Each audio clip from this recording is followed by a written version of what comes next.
ulikuwa unauliza kuhusu top down analysis ya NZD. Yaani unapofanya top down analysis, haijalishi pair gani au iko vipi, ambacho unataka kuangalia wewe, angalia tu market structure, angalia zone na direction ya market inaenda wapi. Hapo ndipo utajua mzunguko wa soko ukoje. Kwa mfano, kwa hii ambayo ulikuwa unaiulizia wewe ni NZD, nimechukua hii NZD card. Kwanza kabisa lazima uanze na weekly chart au daily, lakini weekly ni nzuri zaidi. So ukiangalia hapa katika hii weekly chart unakuja kuona hii ndio point of high, hiyo market ilifikaga hapa, na ndio point of low, market ilifikaga hapa. So ushaona kwamba range ya wewe kutrade ni hii hapa ndani, unaona. Na ukiangalia katika hii range hapa ndani unakuja kuona market itengeneza bullish candle kubwa sana za kwenda juu, lakini kabla haijatengeneza hii bullish kubwa za kwenda juu, ilitengeneza trend. Umeona? Ilitengeneza trend, unaona, ambayo ilikuwa nini? Ni down trend, kabla market hajatengeneza hizo candle za kufanyaje, za kubai. So ukiangalia vizuri hapa unakuja kuona kwamba trend ilitokea katika engo hii hapa, ambapo hii ukija kuangalia vizuri ni kama zone, ndipo market ilipofanyaje, ilipoanzia. Market ilianzia katika hilo eneo, ambapo hii yote ilikuwa ni zone ya rejection. Ukiangalia hapa kwa hapa na rejection candle hivyo. So hii ni eneo la kwanza, lakini ukiangalia eneo la pili ilipotengeneza hii bullish candle kubwa, hili eneo pia ilikuja ikatengeneza zone hii hapa, umeshaiona hiyo hapo. Kwa hiyo hii candle, hii NZD card kwa sasa hivi atakuwa na nguvu kubwa ya kufanyaje, ya kushuka sana, ya kutoka hapa kuja hapa, afu baada ya hapo tuangalie sasa mzunguko wake. Je, ataendelea kwenda high, yani kama akitoka hapa ataendelea kwenda juu, au atatoka hapo aendelee kufanyaje, kushuka chini. Na kama akishuka chini, maana yake point of ya mwisho ambayo ilikuwepo katika weekly ilikuwa ni hii. Kwa maana hiyo kama akisell, atasell mpaka maeneo haya, lakini ikitokea amebai kutokea hapa, maana atabai zaidi kwenda tena pale. Ikitokea amevunja hapo, maana ataenda juu zaidi katika engo hii hapa juu. Lakini kwa sasa tunafanya nini? Kwa sasa natakiwa tuangalie range ambayo ni hapa na hapa. So baada ya kujua hayo, it means kwamba hii itakuwa ni resistance, sawa, lakini pia hii ya chini ndiyo ambayo itakuwa support. Umeshaona hapo? Kwa hii itakuwa ni resistance, hii ni support. Kwa hiyo tuangalie setup za kusell au za kubai humo ndani. Ndio tunakuja katika daily chart. Tukija katika daily chart tuje tuangalie nini kinachoendelea ndani ya daily chart. Okay, sasa tukija ndani ya daily chart tunakuja kuona kwamba market ilijitahidi sana kupush haya, sawa, ikafika katika eneo ikafunga chini below, ikafunga below these candles hapa, unaona.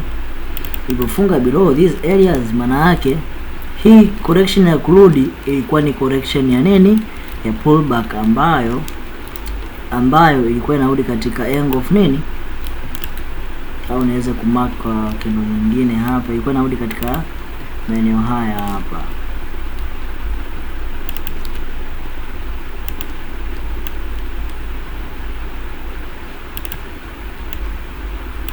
Yes, ilikuwa inarudia hapo. Kwa nini ilikuwa inarudia hapo? Kwa sababu ukiangalia hii soko before ilitoka hapa ikarudia ile eneo hapa, si ndio? Ikarudi mpaka maeneo haya hapa, ikatengeneza rejection nyingi sana. Baada ya kutengeneza rejections hapa, ikaja maeneo haya.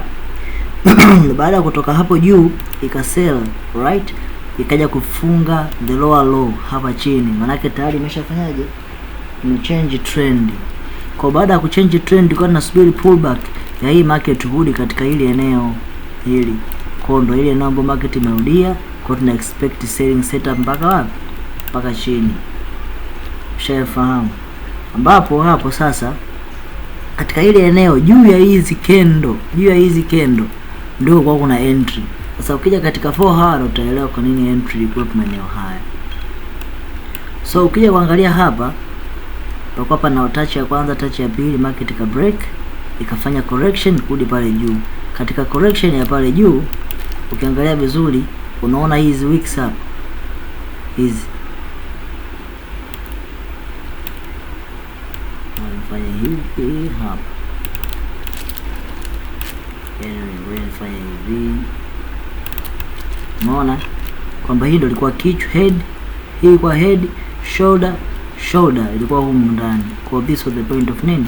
Of selling setup. Kwa maana hiyo huyu ana sell sana. Sasa kama saizi ana sell sana, maana yake entry tunaitoa wapi? Entry ya kwanza ilikuwa ni pale ya kusell, lakini entry ya pili itatoka katika point hii. Maana yake hapa ametengeneza trend ambao amefanyaje? Break the trend, amevunja trend. Na ilikuwa nini? Ilikuwa ni uptrend ambao ilikuwa nini? Ni kama reversal fulani. So baada ya kuvunja hii trend, it means ni kwamba atabai kidogo kuja katika hizi engo ambayo alivunja trend. Katika engo hizi ndio atabai kidogo kuja katika engo hizi ili tuweze kupata continuation setup ya kuja mpaka wapi? Mpaka eneo hili. Kwa mfano kwa kesho tutakuwa tuna NZD card ambayo itakuwa ni short setup kutoka hapo ambapo stop loss yake itakuwa above hapo juu, maeneo hayo. TP yake itakuwa chini hapa. Ushafahamu hapo? Ambapo sasa hili eneo nitaka tuliangalie vizuri. Palikuwa pana engo gani ya kuweza kuingiza order? Maana hii ni setup kwamba market tutafanyaje? Ni setup kwamba itatoka hapa kuja hapa. Ila tutafute entry sasa eneo hilo. Tunakuja katika 1 hour kuja kufanya refine ya entry. Okay, sasa tuje tufanye refine. Tukija kuangalia refine hapa sasa tunakuja kuona kwamba market ilikuwa na trend kwa design hii hapa, lower low, lower high, lower high, higher high, lower high, higher high, lower high, higher high. Hapa ikatengeneza movement fulani, ikaja hapa ndio ikafanyaje? Ikavunja. So hapa ilipoacha hichi area ambacho ilikuwa ni week ya mwisho, failure swing ya mwisho, market ndio itarudia hapo afu ifanyaje? Isell. Kwa sisi entry zetu sasa zitaanzia katika engo hii ambayo ni kesho sasa, maana sasa ni usiku. Itaanzia katika engo hiyo, afu stop loss itakaa katika point hii hapa ya juu, ndipo stop loss itafanyaje? Itakapokaa. So kwa kesho tushajua kwamba kwa kesho tushajua kwamba entry yetu itakuwa katika engo hizi, stop loss itakuwa katika engo ile pale. Unaona? Kwa tushaelewa kwamba hapo tushapunguza cost kubwa ya sisi kufanyaje? Kuingiza order. So entry itakuwa katika mazingira haya ambapo stop loss itakuwa juu ya huyu jamaa. Kwa hapo tukiangalia sell setup ni katika entry hiyo. Stop loss itakuwa ni hapo pips 3 dola kama 3 hivi, so nyingi sana. Lakini pia TP yetu itakuwa chini hapa ambapo ni kama pips 162. So 162 ni nyingi sana. Kwa mtu ambaye anafanya tunasemaga swing trade ni pips nyingi sana. Kwa mtu ambaye anaingiza kwa lot ya 0.1 ni dola ngapi? Dola 162. Lakini kwa yule ambaye anaweka lot size ndogo ndogo na yake na dola 16 ambao ni safi kabisa, sio kinyonge hapo. Kwa kesho tunabidi tusubiri pullback mpaka maeneo yale ili tuweze kufanya nini? Kusell. Mpaka kutoka hapo kuja hapo chini. So kwa kesho tusubiri setup kuanzia hapo tudondoke nayo. So hiyo let's market like that, alafu tuisubiri kutoka maeneo hayo mpaka chini hapo.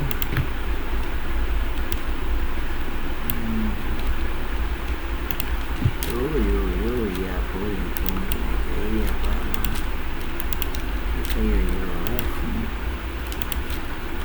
selected color tuweke njano. Yes, hapo hivyo. So tusubiri movement kutoka hapo kuja pale. Yeah.